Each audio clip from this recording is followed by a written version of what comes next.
근데 그분의 사상은 아마 꼭 저희 회사뿐만 아니라 모든 그 어쩌면 지금 영역에 있는 우리 농업이나 또는 식품 또는 그 외의 산업에 있는 모든 분들이 특히 이제 벤처, 스타트업들은 다 그 정신을 갖고 있는 것 같아요. 그분을 알든 모르든 다 알고 갖고 있는 게 그 중에 가장 큰 게 개척인 것 같고요. 그게 결국에는 벤처고요.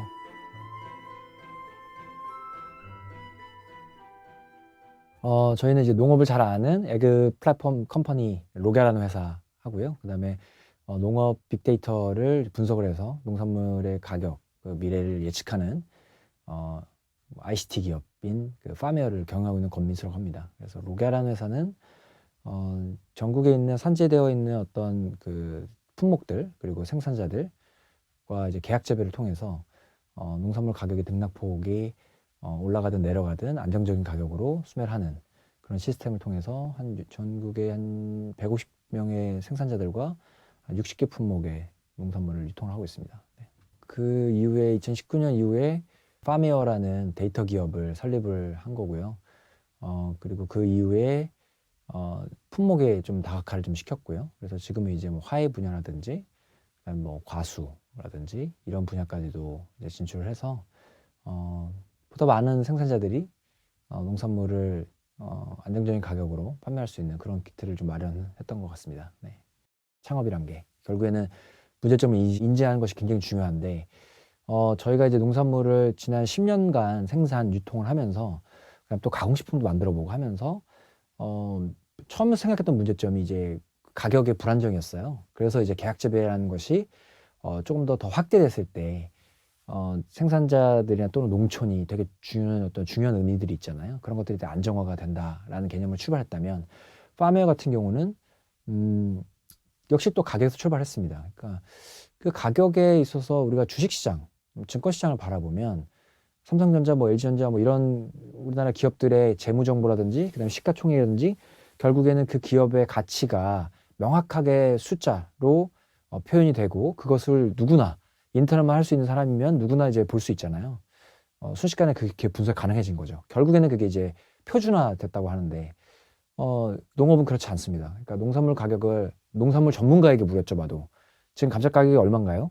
고구마 가격이 얼마인가요? 라고 물어봤을 때 그 가격에 대해서 명확하게 기준점을 얘기해 주는 사람이 없거든요. 그러니까 표준화가 안 돼 있는 거죠.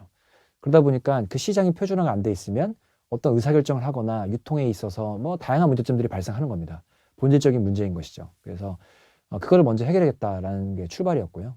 그래서 처음으로 만든 게 이제 지수란 거를 만들었고 각 품목별로 이제 표준 가격, 그러니까 적정 가격인 거죠. 표준 가격이라는 것은 지금 가격이 얼마가 적정한 가격이다라는 것을 이제 표현해 주는 건데 그 가격을 이제 하면서 결국에는 거기에 유통에 참여하는 수요자와 공급자가 그 저희가 제공하는 서비스에 이제 접속을 해서 결국에는 거기서 유통이 일어나는 뭐 그런 구조를 만든 거고요.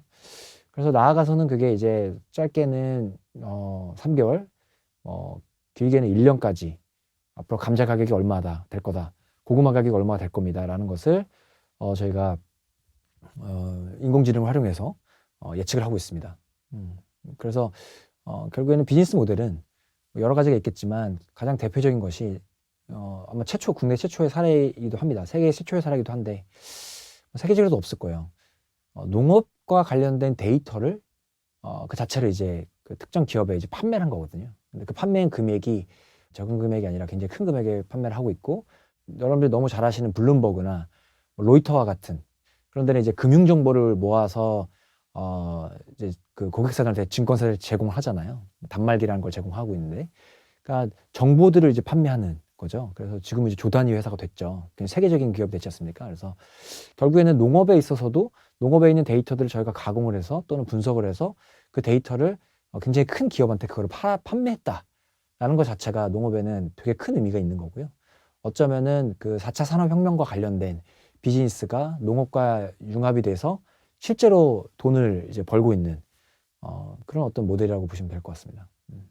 특히 이제 신문을 주로 많이 보는데 신문을 거의 우리나라 10대 일간지 또는 인터넷 그 전문지들을 거의 뭐 시간이 조금이나 날 때만이라도 어쩌면은 뭐 어느 공간에 있더라도 그걸 항상 봅니다.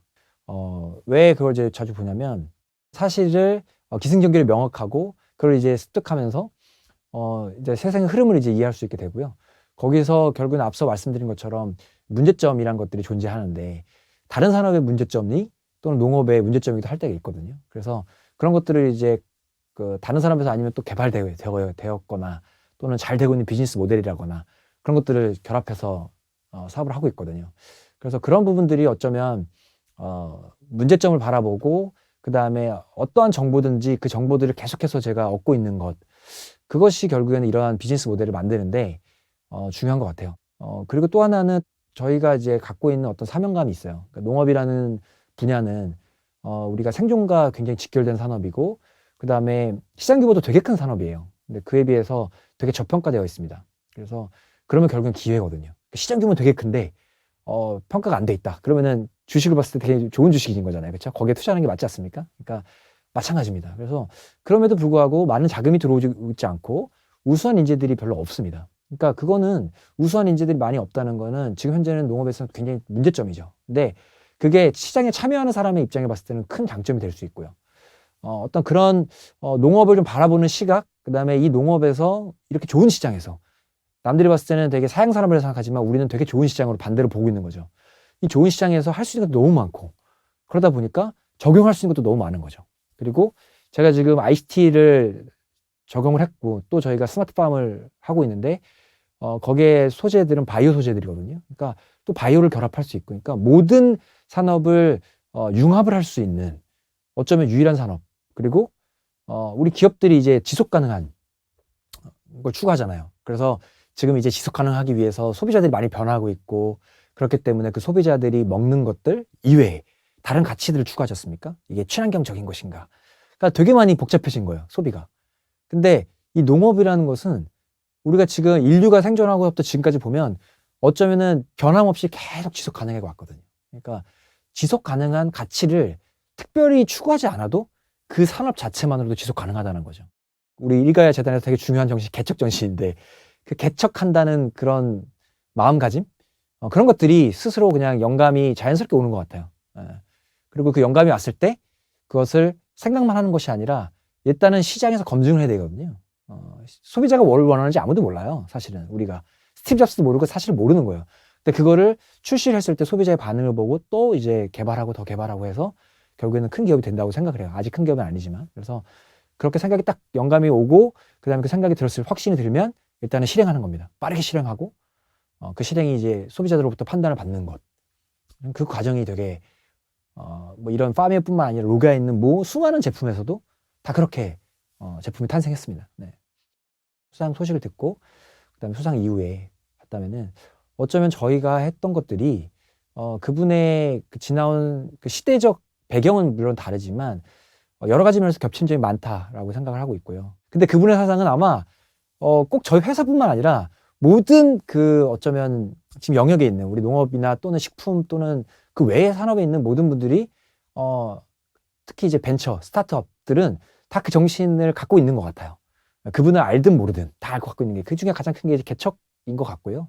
그게 결국에는 벤처고요. 그래서 그건 어떤 절대적인 그 진리가 하나 존재하는 거고 그다음에 농업으로 들어오면 뭔가 이제 그 사람들을 조직하고 그다음에 그 하나의 공동체를 만들고 결국 그 공동체가 사실은 지금으로 따지면 조합인 거고 그다음에 장목반인 거고 그리고 또 하나의 비즈니스 모델은 협동조합, 뭐 농협이라든지 그다음에 뭐 세계적인 기업은 썬키스트라든지 제스프리라든지 그게 이제 일가 선생님께서는 그걸 어쩌면 약간 국익에 가깝게 농업 보국 약간 그런 개념으로 이제 하셨다면 지금에 있는 사람들은 이제 그걸로 이제 이익을 창출하고 있는 거죠. 그다음에 또 교육의 입장에서 봤을 때도 지금 있는 농업 학교들이 있어요. 뭐 한국 벤처농업대학이라든지 그다음에 뭐 한국농수산대학이라든지 그다음에 여주에 있는 농업경영전문학교라든지 이런 학교들이 그다음에 연암이라는 그 큰 대기업에서 만든 학교도 있고 뭐 그런 학교들이 제 생각에는 아마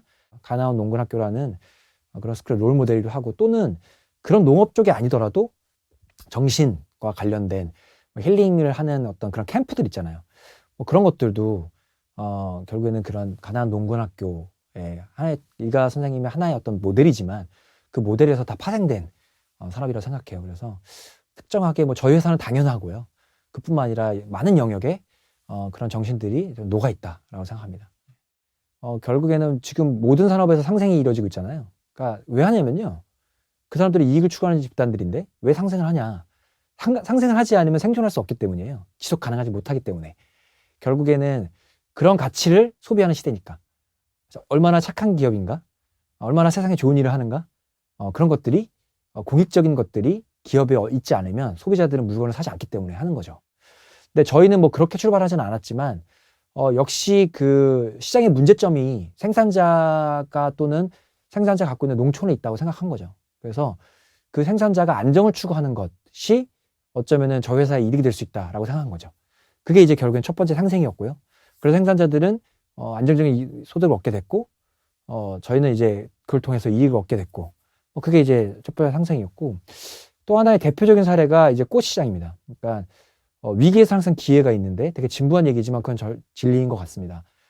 화훼라는 시장에서 그 코로나 시대가 되면서 감염이 높아지고 그 다음에 막 사람들 격리되고 이동이 이제 현저히 줄어들었을 때 가장 타격을 받는 분야가 이제 식자재 분야였어요. 농업에서. 농업에서 식자재 분야였는데 리테일은 오프라인에서 온라인으로 전환됐잖아요. 근데 식자재는 온라인으로 전환될 수가 없으니까. 왜냐면 먹는 사람들이 없어졌으니까. 구내 식당이라든지 학교라든지. 그래서 어려움을 겪었는데 그 어려움보다 더 크게 겪었던 분들이 화훼 농가였어요. 그 우연한 기회에 이제 그 화훼 농가의 어떤 그 스타트업 벤처 창업가로부터 화훼 농가에 대한 비즈니스 모델을 듣게 됐어요. 결국에는 지금 되게 위기이고 이 농가들이 이 꽃을 왜 못 팔까? 생각해 봤더니 행사나 이런 것들 다 취소된 거죠. 그러면 이것을 가정용으로 집에 다 계시니까 그러면은 선진국일수록 이제 꽃을 많이 좋아하고 그래서 가정에 꽃을 전달할 수 있다면 좋겠다. 그래서 처음에 유통구조로 봤고요. 그 유통구조가 되게 복잡하더라고요. 화훼 농가가 양재동이나 고속터미널을 보내고 거기서 이제 경매를 통해서 중매인들이 받고 그 중매인들이 일반 화원들에 보내고 그 화원에 있는 분들은 플로리스트가 그걸 또 이쁘게 꾸며갖고 이제 받게 되는 거예요. 그러면 일단 유통기한이 되게 길어지면서 절화란 거는 꽃을 이제 꺾었을 때부터 이제 생명이 없어지는 거고 유통기한이 줄어드는 건데 유통기한이 일단 줄어드니까 비용이 발생하죠. 그리고 그 다음에 이제 계속 과정을 통해서 당연히 비용이 올라가고 그리고 이제 그걸 또 꾸미니까 비용이 발생하는 거예요. 근데 꽃을 원초적으로 바라보면 꽃 그 자체가 사실은 아름다운 거거든요. 꽃을 포장하는 것도 되게 중요한 직업입니다. 근데 그것도 중요하지만 꽃 그 자체가 아름답다라는 걸 생각했고요. 그 다음에 그 꽃을 보는 기간 자체가 아름답다, 만족을 느낀다라고 생각했죠. 그래서 그거를 이제 저희 파트너사인 컬리라, 마켓컬리라는 회사와 협업을 해서 그 마켓컬리가 이제 새벽 배송을 하고 있잖아요. 그래서 농장에서 바로 새벽 배송을 해서 하루 만에 가정 내에 배송을 한번 해보자. 그리고 꾸미지 말자. 그리고 가격은 꽃값이 비싸든 싸든 항상 고정되는 계약 생산으로 해서 소비자가 얻게 하자라고 하면 반응이 좋을 거라고 생각했어요. 역시나 저희가 계획했던 건 아니지만 좋은 일을 했더니 되게 좋은 사례가 됐어요. 그러니까 그런 마음으로 한 거죠. 농가들이 처음에는 이거를 좀 더 많이 팔았으면 좋겠다는 생각을 출발했지만 그 마음이 저는 전달이 된 것 같아요. 그래서 그게 모든 언론사, 모든 미디어에 다 뉴스로 등장을 했고요. 특별한 마케팅 비용 없이 이 농부의 꽃이라는 마켓컬리 농부의 꽃이라는 사례가 굉장히 훌륭한 사례가 됐습니다. 그래서 그 상생 사례가 저희에겐 굉장히 좋은 매출로 갖고 됐고 그 다음에 저희 회사의 이미지도 굉장히 좋아졌고 컬리라는 회사의 이미지, 새로운 고객 유입, 그 다음에 농가들도 이제 가정용 꽃시장이라는 새로운 시장이 창출돼서 모두가 좋아졌던 그런 사례가 있었습니다. 네. 앞으로는 지금 현재 시장이 저희가 참여하고 있는 시장이 좀 매출이 한 200억 정도 되는데 농산물 시장은 100조가 넘거든요. 그래서 저희는 뭐 1%도 안 되는 그런 시장에 저희가 지금 있는 상황인데 그것보다 훨씬 더 큰 시장에 저희가 관여하고 싶어요. 그러려면 일단은 농업이라는 시장이 많은 사람들의 굉장히 훌륭한 투자 대상으로서 되게 좋은 곳이라는 것을 저는 알리고 그걸로 비즈니스 모델을 만들고 싶고요. 그리고 저희보다 훨씬 더 큰 기업과 더 협업을 해서 그들이 이제 그냥 유통단에서 소비자단에서만 고민을 하고 있다면 그들을 좀 더 생산단으로 끌고 와서 생산해서 훨씬 더 많은 것들을 할 수 있는 그런 구조를 만드는 것. 그리고 그를 통해서 우리는 이제 사실은 수출하거나 농산물을 수출하는 것도 굉장히 중요하지만 미국이나 호주나 중국과 같은 대륙국가와 비교했을 때 농산물의 품질이나 가격 면에서 우리가 경쟁력이 부족할 수밖에 없어요.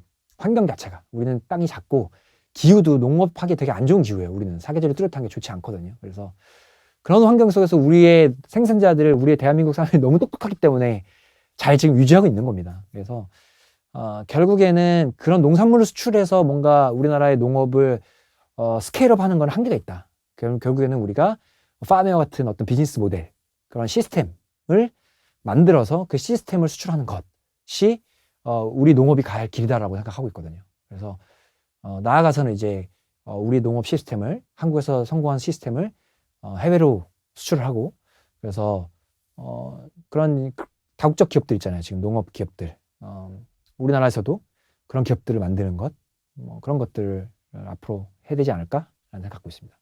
사실은 지금도 그날이 생생합니다. 그 수상식 때 너무 많은 준비, 그 다음에 너무 많은 분들의 축하를 받고, 그래서 저희가 갖고 있던 사명감보다 훨씬 더 큰 어떤 책임, 그 다음에 무게, 이런 것들을 느끼게 됐고요.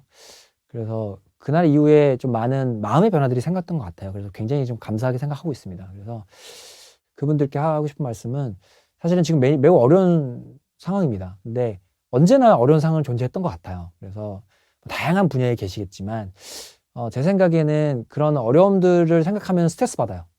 스트레스 받고 저희가 이제 꽃이라는 어려운 상황에서 뭔가 기회를 만든 것처럼 좀 진부하지만 어떤 그런 열정적인 마음가짐과 뭔가 새로운 것을 개척한다라는 그런 마음을 실행하는 것들을 통해서 지금 저는 이 위기를 극복할 수 있다가 저는 자신 있게 얘기할 수 있거든요. 그래서 그런 마음가짐을 갖고 좀 힘을 내셔서 힘내시라는 말씀, 또 응원한다. 그리고 앞으로 더 많은 분들이 일가상을 받으시고, 그래서 일가 재단에 막 꼭 참여를 해서 뭔가를 하는 것도 되게, 그런 분들 되게 중요하지만, 그런 마음을 받고 저처럼 마음의 변화를 통해서 사실은 그 세상에 더 좋은 일을 하는 것, 그거 되게 중요하잖아요. 그래서 그런 분들, 수상하시는 분들도 앞으로 계속해서 좀 늘어났으면 좋겠고요. 나중에는 혹시 기여를 할 수 있다면 좀 직접적으로 또 참여를 해서 하는 부분들도 언젠가는 항상 해야겠다는 생각 갖고 있습니다. 감사합니다.